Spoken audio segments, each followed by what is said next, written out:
आल्यानंतर त्याच्या मर्जीने निघून जातो, त्याचं नाव देव आहे. ज्यांना इच्छा नसताना यावंच लागतं, इच्छा नसताना जावंच लागतं, ते म्हणजे तुम्ही आम्ही जीव आहोत. पुनरपि जननम पुनरपि मरणम पुनरपि जननी जठरे शयनम इह संसारे खलु दुस्तारे कृपया पारे पाहि मुरारे. भज गोविंदम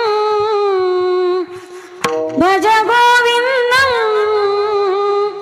भज गोविंदम मोडवते. किती वेळा जन्म यावे नित्य व्हावे फजित. दिन चार घडी काजीना दुनिया ही मुसाफिर खाना. चाहे लाख करोड़ आए, चाहे कोटि खत्म कराए, बस यही चला है जाना दुनिया है मुसाफिर खाना. जिंदगी एक किराए का घर है, जिंदगी एक किराए का घर है. कितना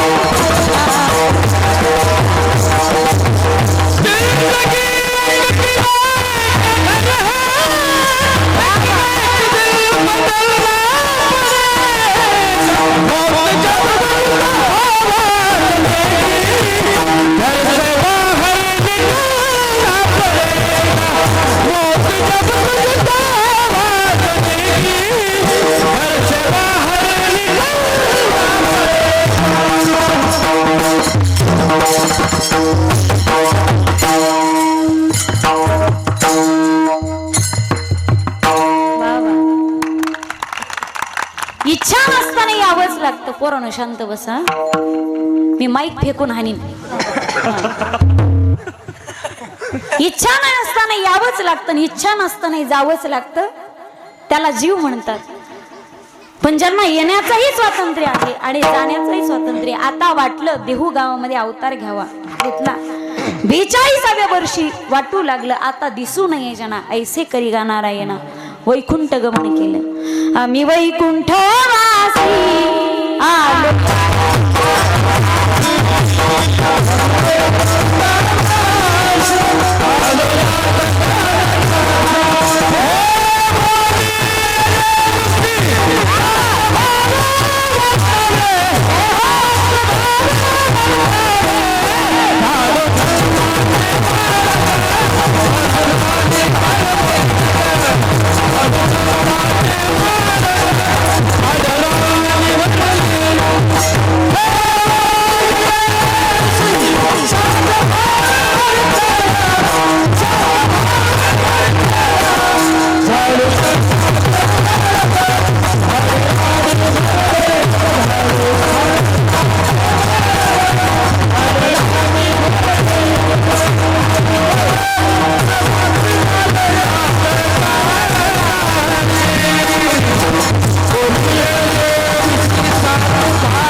आलो याची कारणासी. येण्या जाण्याचं स्वातंत्र्य त्यांना आहे, म्हणून तर प्रतिज्ञा करतात घेईन मी जन्म याचसाठी. कशासाठी? तुझी चरण सेवा साधावया. वारकरी संप्रदायामध्ये चरणांना अत्यंत महत्व दिले. वारकरी संप्रदाय हा प्राज्ञ लोकांचा संप्रदाय आहे, शहाण्या लोकांचा संप्रदाय आहे. डोळे भरून मुखाला पाहिलं पण ज्यावेळी चित्ताचा विषय आला त्यावेळी चित्तामध्ये चरणांना धारण केलं. हे गुणाचं वर्णन करणार अभंग आहे. गुणाला विटेवरी पितांबर धारी सुंदर जो, डोळे कान त्याचे ठाई, मन पायी राघो हे. आता कोठे धावे मन, तुमचे चरण देखलिया देवा माझे मन, लागो तुझे चरणी संसार व्यसनी पडो निधी. ज्यावेळी चित्ताचा विषय आला त्यावेळी चरणांना दिलं.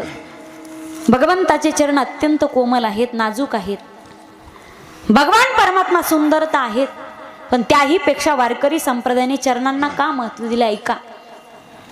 आपल्या महाराष्ट्रातून काही तीर्थयात्रेसाठी मंडळी द्वारिकेला गेली बरं का. महिला मंडळ द्वारिकेला आपल्या महाराष्ट्रातून काही मंडळी ट्रिपसाठी गेले, धार्मिक सहलीसाठी गेले.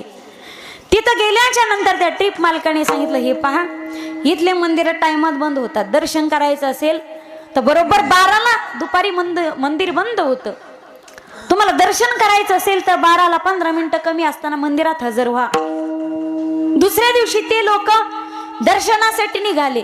पण आपल्या महाराष्ट्रातल्या लोकांचा एक प्रॉब्लेम आहे, आपण टायमात कुठंच पोहोचत नाही. आता ती लोक फिरत फिरत फोटो काढत, सेल्फी काढत थोडे जरा उशिरात पोहोचले. मंदिरात पोहोचले 12:05 पडदा लागलेला होता. त्या पुजाऱ्यांना सांगितलं पडदा बाजूला करा, आम्हाला देवाचं दर्शन करायचंय. त्या पुजाऱ्याने सांगितलं अभी भगवान जी का भोग लग चुका है, प्रभु विश्राम करे है, 4 बजे के बाद मंदिर खोलेगा, बाद में मंदिर में आना.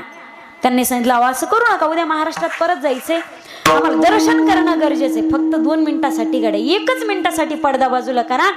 देवाला पाहिलं की दर्शन झालं, आम्ही आमचे परत. त्या पंडितजींनी सांगितलं इथं मंदिराचे काही रूल्स आहेत, नियम आहेत, ते आम्ही नियम तोडू शकत नाहीत. 12 बजे भगवान जी का भोग लग चुका है, 4 बजे के बाद मंदिर खुलेगा, अभी प्रभु विश्राम करे है, ठाकुर जी अभी विश्राम करे है, 4 बजे उठेंगे, चाय वाय पियेंगे, मंदिर में आएंगे, बाद में दर्शन के लिए आना. ते म्हणे असा कोणता देव असतो का 12 वाजता जेवण करून झोपतो तर 4 वाजता चहा पिऊनच मंदिरात येतो, असं देव असतो का कुठं? आमच्या पंढरपुरात जा, पंढरपुरातला पांडुरंग परमात्मा 24 तास भक्तांसाठी उभाच आहे. त्यावेळी त्या पंडितजीने एक वाक्य सांगितलं, पंढरपुर में भगवान खड़ा है भक्तों के लिए, लेकिन यहाँ द्वारिका में वह द्वारकाधीश है, तो यहाँ के राजा है. जैसी मनमानी होगी वैसा करेंगे, चाय वाय पियेंगे, आएंगे वरना आएंगे नाही. त्याचं कोण मालक आहे का? त्याला वाटन तसं करीन, तो इथला राजा आहे. त्या लोकांचा नाच, लोक हातबाल झाले. 4च्या नंतर मंदिरामध्ये पोहोचले. गेल्याच्या नंतर पडदा बाजूला करण्यात आला, पुन्हा भगवंताचा अभिषेक झाला, चरणांची पूजा झाली. आपले लोक तिथं हजर होते. ज्यावेळी चरणपूजेची वेळ आली त्यावेळी चरणपूजा करत असताना त्या पंडितजींनी सांगितलं भगवंताच्या चरणावरती तुलसीदल वाहा. त्या पंडितजींनी एक तुलसीदल घेतलं, भगवंताच्या चरणावरती वाहिलं.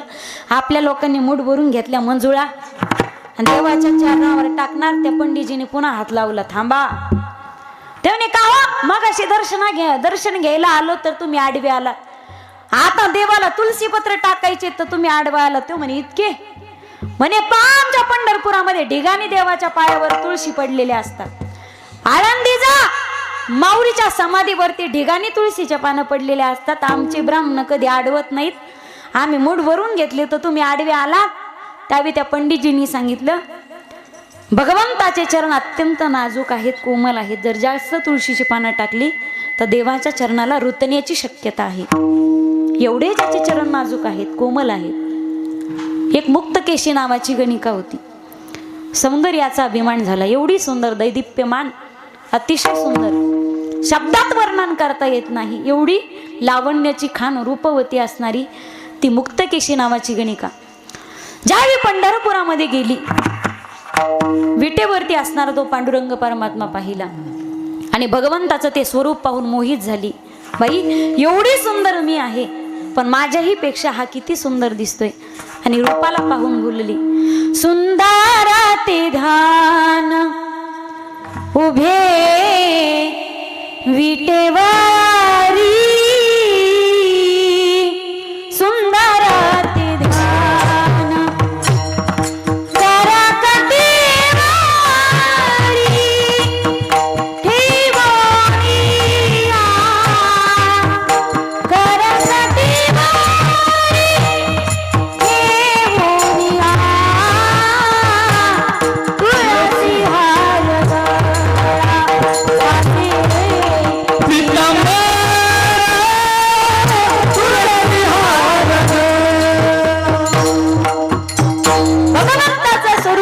पाहिलं आणि मोहित झाली.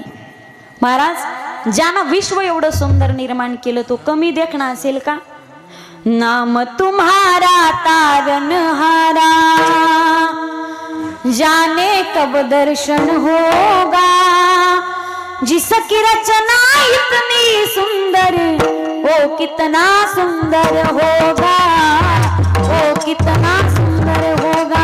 दीन दयाल दया के सागर, जग में नाम तुम्हारा है, तुम बिन मेरे बाल कृष्ण कोई नहीं हमारा है. परमात्मा कमी सुंदर आहे का? मला सांगा, पांडुरंग परमात्म्याचा रंग कोणता आहे हो? हा, सावळा नाही, प्युअर काळा. कलर गेला तर पैसे परत. काळा आहे तरी एवढा देखणा दिसतो. तुम गोरी होते तो क्या कर जाते मोहन, जब काले रंग पे भी दुनिया मर जाती है, घनश्याम तेरी बंसी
परमात्मा गणिकेने पाहिला, पण पुन्हा अभिमान झाला. सुंदर माझ्यासारखा दिसतोय, पण माझ्या इतका कोमल असेल का?